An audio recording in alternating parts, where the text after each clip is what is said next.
హ్మ్. ఒకసారి మనం మన చెయ్యి ముక్కు దగ్గర పెట్టుకుని చూద్దాం. గాలి ఆ ముక్కు ద్వారా ఫ్రీగా ఆడుతోందా? లేక తెలియకుండానే నోరు కొద్దిగా తెరిచి ఉంచామా? అవును. ఇది చాలా మంది అసలు గమనించరు కదా! కరెక్ట్. మనలో ఎవరైనా సరే ఆ నోటితో గాలి పీల్చుకునే అలవాటు ఉన్నవారైతే ప్రతి క్షణం వాళ్ళ ఆయుష్ను వాళ్ళే స్వయంగా తగ్గించుకుంటున్నారు. నిజమే. వినడానికి కొంచెం భయంగా, నమ్మశక్యంగా లేదు కదా! అవును. కానీ ఈరోజు మనం ఈ డీప్ డైవ్‌లో ముఖ్యాంశాలుగా తీసుకున్న జేమ్స్ నెస్టర్ రాసిన 'బ్రెట్' అనే పుస్తకంలో పరిశోధనలు చదివితే ఖచ్చితంగా అలాగే అనిపిస్తుంది. ఆ పుస్తకం నిజంగా కళ్ళు తెరిపించేలా ఉంటుంది. సో, ఈరోజు మనం ఒక సంచలనాత్మకమైన టాపిక్‌లోకి వెళ్ళబోతున్నాం. అదేంటంటే, అసలు ఆధునిక మానవులు సరిగ్గా శ్వాస పీల్చుకోవడం ఎలా మర్చిపోయారు? ఆ తప్పుల వల్ల వచ్చే స్లీప్ యాప్నియా, బీపీ, ఆందోళన లాంటి సమస్యల వెనుక ఉన్న అసలు కారణం ఏంటి అని విశ్లేషిద్దాం. ఖచ్చితంగా. ఈరోజు మనం చర్చించబోయే విషయం బహుశా మనం పుట్టినప్పటి నుంచి చేస్తున్న అతిపెద్ద తప్పు గురించి కావచ్చు. లైక్ శ్వాస పీల్చుకోవడంలో కూడా తప్ప. అవును. జేమ్స్ నెస్టర్ తన పుస్తకంలో చెప్పేదేంటంటే, మనం సాధారణంగా శ్వాసను లైక్ గుండె కొట్టుకోవడం లాగే ఒక ఆటోమేటిక్ ప్రక్రియ అనుకుంటాం గదా! గాలి లోపలికి వెళ్తోంది, బయటకొస్తుంది. ఇందులో తెలుసుకోవాల్సిందేముంది అనిపిస్తుంది. అవును, నేను అలాగే అనుకునేవాడిని. కానీ ఆయన చేసిన పరిశోధనల ప్రకారం గాలి ఎటువైపు నుంచి వెళ్తుంది, ఎంత వేగంగా వెళ్తుంది, ఎంత లోతుగా వెళ్తుంది అనేది మన శారీరక, మానసిక ఆరోగ్యంపై చాలా తీవ్రమైన ప్రభావాన్ని చూపుతుంది. ఓహ్! అంటే గాలి వెళ్ళే దారి కూడా మ్యాటర్ అవుతుందా? 100% మనం ఎలా ఊపిరి పీల్చుకుంటున్నామన్నది కేవలం గాలిని లోపలికి పంపడం మాత్రమే కాదు. అది మన శరీరంలోని ప్రతి కణానికి ఒక సిగ్నల్ పంపుతుంది. అంటే మనం పుట్టినప్పటి నుంచి ఎలాంటి ప్రయత్నం లేకుండానే తీసుకుంటున్న శ్వాసలో ఇంత పెద్ద తప్పు జరుగుతుందా? నాకు అర్థం కానిదేంటంటే, శ్వాస అనేది మన ప్రమేయం లేకుండానే జరుగుతుంది కదా! దాన్ని మనం తప్పుగా ఎలా తీసుకుంటాం? హ్మ్. అది అర్థం చేసుకోవాలంటే జేమ్స్ నెస్టర్ ప్రస్తావించినట్లుగా మనం మానవ పరిణామ క్రమంలోకి అంటే ఆ ఎవల్యూషన్ హిస్టరీలోకి వెళ్ళాలి. ఎవల్యూషన్ వరకు వెళ్ళాలా? అంటే మన ముఖ నిర్మాణంలో ఏమైనా మార్పులొచ్చాయా? అవును. నెస్టర్ కేవలం థియరీ చదివి ఊరుకోలేదు. ఆయన పారిస్ నగరంలోని ఆ చీకటి నేలమాళిగలుంటాయి కదా! పురాతన అస్థిపంజరాలు ఉండే క్యాటకోమ్స్ అక్కడికి వెళ్లి మరీ పరిశోధనలు చేశారు. వావ్! నేలమాళిగల్లోకి వెళ్లి అస్థిపంజరాలను స్టడీ చేశారా? అవును. అక్కడ ఆయన గమనించిన ఒక ఆశ్చర్యకరమైన విషయం ఏంటంటే, వేల సంవత్సరాల క్రితం జీవించిన ప్రాచీన మానవుల పుర్రెలను చూస్తే, వారికి చాలా విశాలమైన దవడలు, పెద్ద నాసికారంధ్రాలుండేవి. ఓకే. ఆశ్చర్యం ఏంటంటే, వాళ్ళ దంతాలన్నీ ఒక క్రమంలో లైక్ చాలా తిన్నగా, పర్ఫెక్ట్‌గా అమరి ఉండేవి. రైట్. అంటే అప్పట్లో డెంటిస్ట్‌లు క్లిప్‌లు లేకపోయినా దంతాలు తిన్నగా ఉండేవారన్నమాట. కరెక్ట్.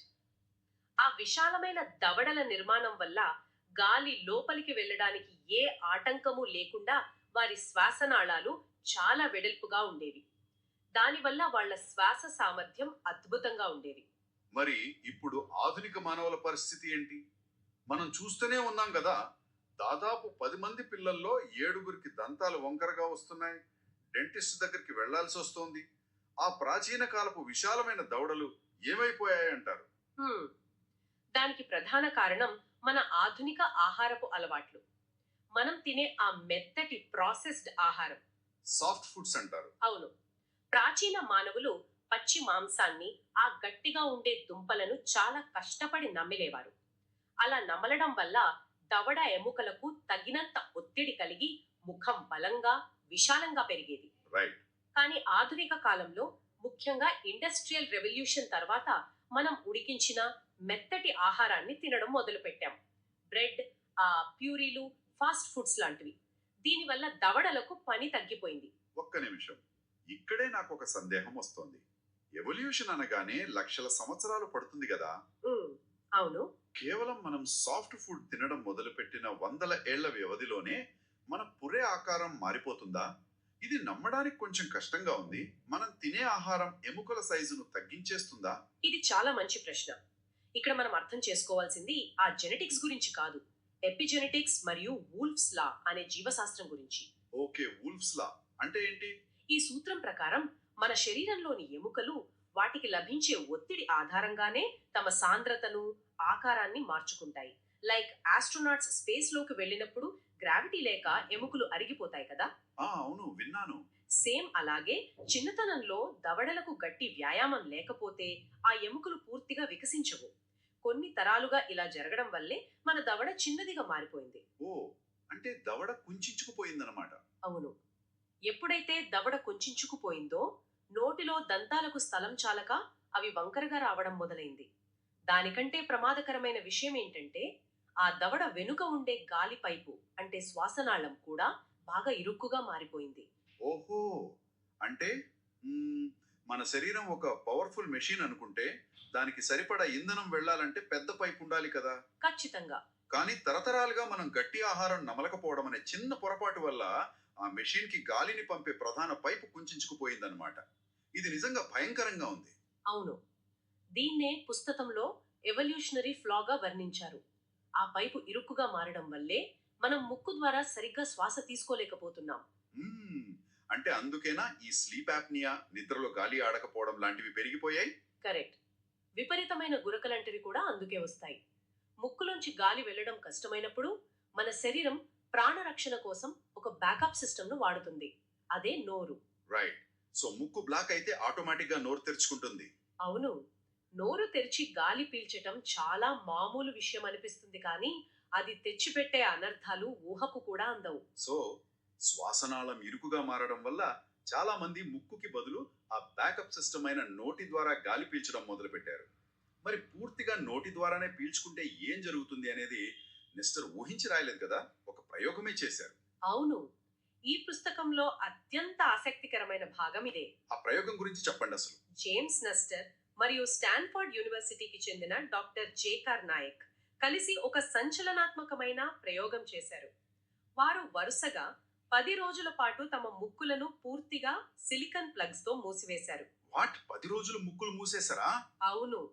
రంధ్రాలను పూర్తిగా బ్లాక్ చేసి పగలు రాత్రి కేవలం నోటి ద్వారా మాత్రమే శ్వాస తీసుకున్నారు. ఆ 10 రోజులు వాళ్ళ శరీరంలో జరిగే ప్రతి మార్పును యంత్రాలతో రికార్డ్ చేశారు. 10 రోజులే కదా, ఏదో నోరు తడారిపోవడం మినహా పెద్దగా ఏమవుతుందిలే అనిపిస్తుంది. ఆ 10 రోజుల్లో ఎలాంటి మార్పులు వచ్చాయి? వారు ఊహించిన దానికంటే దారుణమైన మార్పులు కేవలం కొన్ని గంటల్లోనే మొదలయ్యాయి. మొదటిది, వాళ్ళ బీపీ అమాంతం పెరిగిపోయింది.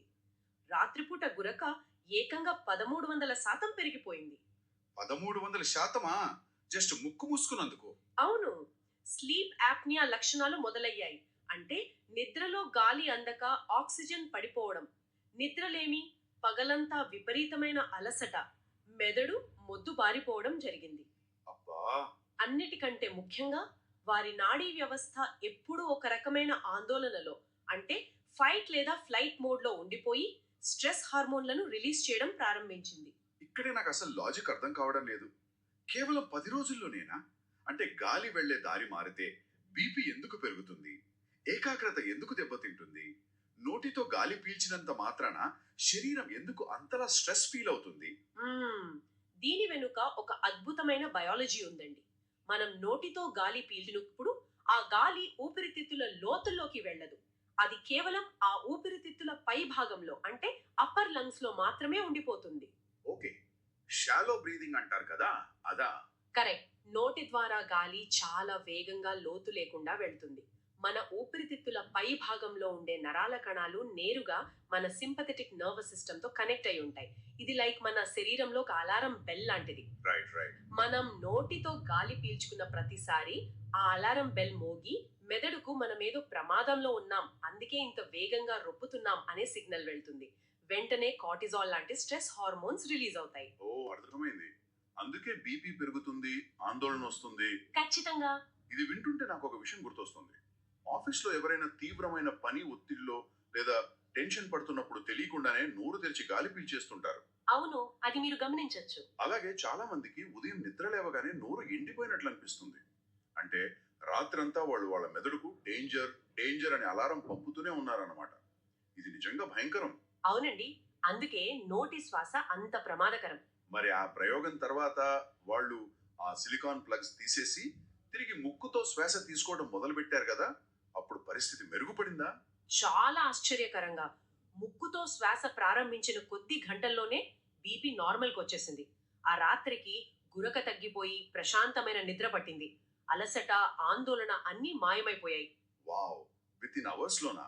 అవును. దీన్ని బట్టి నెస్టర్ చెప్పేది ఏంటంటే మానవ శరీరం కేవలం ముక్కు ద్వారా శ్వాస పీల్చుకోవడానికి డిజైన్ చేయబడింది. నోరు అనేది కేవలం ఎమర్జెన్సీలో వాడుకోవడానికి ప్రకృతి ఇచ్చిన బ్యాకప్ మాత్రమే. సో దాన్ని రెగ్యులర్ గా వాడితే ఆరోగ్యం నాశనం అవడం ఖాయం, రైట్? నోటితో గాలి పీల్చడం ప్రమాదకరమని స్పష్టమైంది. కానీ ఇక్కడే నాకు ప్రశ్న, ముక్కుకున్న ఆ స్పెషాలిటీ ఏంటి? హ్మ్. ముక్కు అనగానే కేవలం మన ముఖంపై ఉన్న రెండు రంధ్రాలు అనుకుంటాం కదా. ముక్కు ద్వారా గాలి పీల్చినప్పుడు లోపల ఏం జరుగుతుంది? అంత మ్యాజిక్ ఏముంది? హ్మ్. ముక్కు అనేది కేవలం గాలి వెళ్ళే ఒక పైపు కాదు. అదొక అత్యంత సంక్లిష్టమైన సిస్టమ్. మనం ముక్కు ద్వారా గాలి పీల్చినప్పుడు ఆ గాలి నేరుగా ఊపిరితిత్తుల్లోకి వెళ్ళదు. మరి ఎక్కడికి వెళుతుంది? ముక్కు లోపల టర్బినేట్స్ అనే ఎముకల నిర్మాణాలుంటాయి. వాటిపై సన్నటి వెంట్రుకలు, శ్లేష్మం ఉంటాయి. బయట గాలి ఎంత కలుషితమైనా సరే ఈ సిస్టమ్ ఒక ఫిల్టర్ లాగా పనిచేసి దుమ్ము, బ్యాక్టీరియాని ఆపేస్తుంది. ఓకే, ఒక న్యాచురల్ ఫిల్టర్ అన్నమాట. అవును. రెండవది, వాతావరణంలో గాలి లైక్ -డిగ్రీల చలిలో ఉన్నా లేదా ఎడారి లాంటి వేడిలో ఉన్నా ముక్కు ఆ గాలిని మన బాడీ టెంపరేచర్ కి సెట్ చేస్తుంది. దానికి తేమను అందించి అప్పుడు లోపలికి పంపుతుంది. అబ్బా! అంటే బయట గాలి ఎలా ఉన్నా దాన్ని ఒక ఏసీ లాగా పర్ఫెక్ట్ టెంపరేచర్ కి సెట్ చేస్తుందన్నమాట. It's like a built in climate control system. ఖచ్చితంగా మీరు చెప్పిన ఆ క్లైమేట్ కంట్రోల్ సిస్టమ్ అనే పోలిక చాలా కరెక్ట్. కానీ అంతకంటే ముఖ్యంగా ముక్కు ఒక కెమికల్ ప్లాంట్ లాగా కూడా పనిచేస్తుంది. ఇది పుస్తకంలో చాలా క్రూషియల్ పాయింట్. కెమికల్ ప్లాంటా? అదేంటి? మనం ముక్కు ద్వారా శ్వాస తీసుకున్నప్పుడు ముక్కు వెనుక భాగంలో ఉండే పారానాసల్ సైనసెస్ లో నైట్రిక్ ఆక్సైడ్ అని ఒక అత్యంత శక్తివంతమైన వాయువు ఉత్పత్తి అవుతుంది. Nitric oxide. ఓకే. అవును. గుర్తుపెట్టుకోండి, మనం నోటి ద్వారా శ్వాస తీసుకుంటే ఈ నైట్రిక్ ఆక్సైడ్ అసలు 1% కూడా ఉత్పత్తి అవ్వదు. Like zero. ఓకే. ఈ నైట్రిక్ ఆక్సైడ్ ఎందుకు అంత ముఖ్యమైనది? మనం పీల్చేది ఆక్సిజన్ కదా. ఈ నైట్రిక్ ఆక్సైడ్ వల్ల లాభం ఏంటి? ఈ నైట్రిక్ ఆక్సైడ్ మన ప్రాణదాత అని చెప్పొచ్చు. ముక్కులో తయారైన వాయువు మనం పీల్చే ఆక్సిజన్ తో కలిసి ఊపిరితిత్తుల్లోకి వెళ్తుంది. అక్కడ నుంచి రక్తంలో కలుస్తుంది. ఓకే. ఆ తర్వాత ఇది ప్రధానంగా రక్తనాళాలను విస్తరింపజేస్తుంది. దీనినే వాజోడైలేషన్ అంటారు.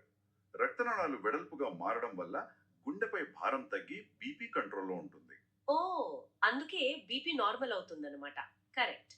అలాగే ఈ నైట్రిక్ ఆక్సైడ్ వల్ల ఊపిరితిత్తుల నుండి కణాలకు ఆక్సిజన్ సరఫరా అయ్యే విధానం చాలా మెరుగుపడుతుంది. అంటే మనం తీసుకునే ప్రతి శ్వాసలో ఆక్సిజన్ ను మన కణాలు 10 నుంచి 18% ఎక్కువగా గ్రహిస్తాయి. వావ్! అంటే ముక్కుతో గాలి పీల్చినప్పుడు మనం పీల్చే ప్రతి లీటర్ గాలిలో నుంచి ఎక్కువ ఆక్సిజన్ ను మన శరీరం వాడుకోగలుగుతుందన్నమాట. నోటితో పీల్చితే ఆ ఎఫిషియన్సీ ఉండదు. ఎగ్జాక్ట్లీ. పైగా ఈ నైట్రిక్ ఆక్సైడ్ కు యాంటీవైరల్, యాంటీబ్యాక్టీరియల్ గుణాలు కూడా ఉన్నాయి. అంటే మన రోగనిరోధక వ్యవస్థకు ఇది కవచంలా పనిచేస్తుంది. అమేజింగ్. అందుకే ముక్కుతో శ్వాస పీల్చడం అలవాటు చేసుకున్న వారికి అద్భుతమైన నిద్ర పడుతుంది, పగలంతా ఉత్సాహంగా ఉంటారు, రోగాలు కూడా తక్కువగా వస్తాయని నెస్టర్ నిర్ధారించారు. సో పగలు స్పృహతో ఉన్నప్పుడు ముక్కునే వాడాలి, రాత్రి కూడా ముక్కుతోనే పీల్చాలి. అవును. రాత్రిపూట నిద్రలో నోరు తెరుచుకోకుండా కొంతమంది ఆ నోటి మీద చిన్న టేప్ వేసుకునే పద్ధతులను కూడా పాటిస్తుంటారు. దీన్నే మౌత్ టేపింగ్ అంటారు. Okay, mouth taping. ఈ రోజు మనం మాట్లాడుకున్న విషయాలు నిజంగా అసలు కళ్ళు తెరిపించేలా ఉన్నాయి.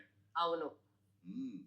ఒక్కసారి ఈ అద్భుతమైన విషయాలను మనం సారాంశంగా చూస్తే, ఆధునిక కాలంలో మనం తినే మెత్తటి ప్రాసెస్డ్ ఆహారం వల్ల కొన్ని వందల ఏళ్ల వ్యవధిలోనే మన దవడలు తగ్గిపోయి గాలి పైపులు ఇరుకుగా ఎలా మారిపోయాయో అర్థం చేసుకున్నాం. అవును. దానివల్ల నోటితో గాలి పీల్చే పరిస్థితి వస్తే కేవలం 10 రోజుల్లోనే బీపీ పెరిగి నిద్రలేమొచ్చి ఆరోగ్యం ఎంత దారుణంగా దెబ్బతింటుందో చూశాం. చివరగా మన ముక్కు ఒక అడ్వాన్స్డ్ క్లైమేట్ కంట్రోల్ సిస్టమ్ అని, అందులో తయారయ్యే నైట్రిక్ ఆక్సైడ్ మనకు ప్రాణదాతగా ఎలా నిలుస్తుందో తెలుసుకున్నాం. కరెక్ట్ గా చెప్పారు. ఇవన్నీ మన జీవన శైలికి ఎంత దగ్గరగా ముడిపడి ఉన్నాయో ఈ పుస్తకం మనకు క్లియర్ గా చూపించింది. మనం రోజుకు సుమారు 20,000 సార్లు శ్వాస తీసుకుంటాం. రైట్, 20,000 సార్లు. ఆ 20,000 సార్లలో మనం మన శరీరానికి ఆరోగ్యాన్ని అందిస్తున్నామా, లేక మనకు తెలియకుండానే ఒత్తిడిని పెంచుకుంటున్నామా అనేది కేవలం మనం ఆ ముక్కు వాడుతున్నామా, నోరు వాడుతున్నామా అన్న దానిపైనే ఉంటుంది. సరైన శ్వాసతో మన ఎనర్జీని పెంచుకోవడం చాలా సులభం. ఖచ్చితంగా. సో ముగించే ముందు ఇదంతా వింటున్న మనందరి మొదలో మెదలాల్సిన ఒక ఆలోచన ఉంది. మ్మ్. మన ఆధునిక జీవన శైలి, మనం తినే సాఫ్ట్ ఫుడ్ కేవలం కొన్ని వందల ఏళ్ల వ్యవధిలోనే మన పుర్రె నిర్మాణాన్ని, మన శ్వాస వ్యవస్థనే ఇంత దారుణంగా మార్చేస్తే మనం కనీసం గుర్తించకుండానే ఈ ఆధునిక కంఫర్ట్స్ మన శరీరంలోని ఇంకెన్ని సహజమైన ప్రక్రియలను శాశ్వతంగా పాడు చేస్తున్నాయో కదా. నిజంగా ఆలోచించాల్సిన విషయమే ఇది. అవును, మనకు తెలియకుండానే ఇంకెంత నష్టం జరుగుతుందో. ఈరోజు మీరు మీ శ్వాసను గమనించండి. అది మీ ఆరోగ్యం గురించి ఇంకేం చెబుతుందో ఆలోచించండి. మరో ఆసక్తికరమైన విశ్లేషణతో మళ్ళీ కలుద్దాం.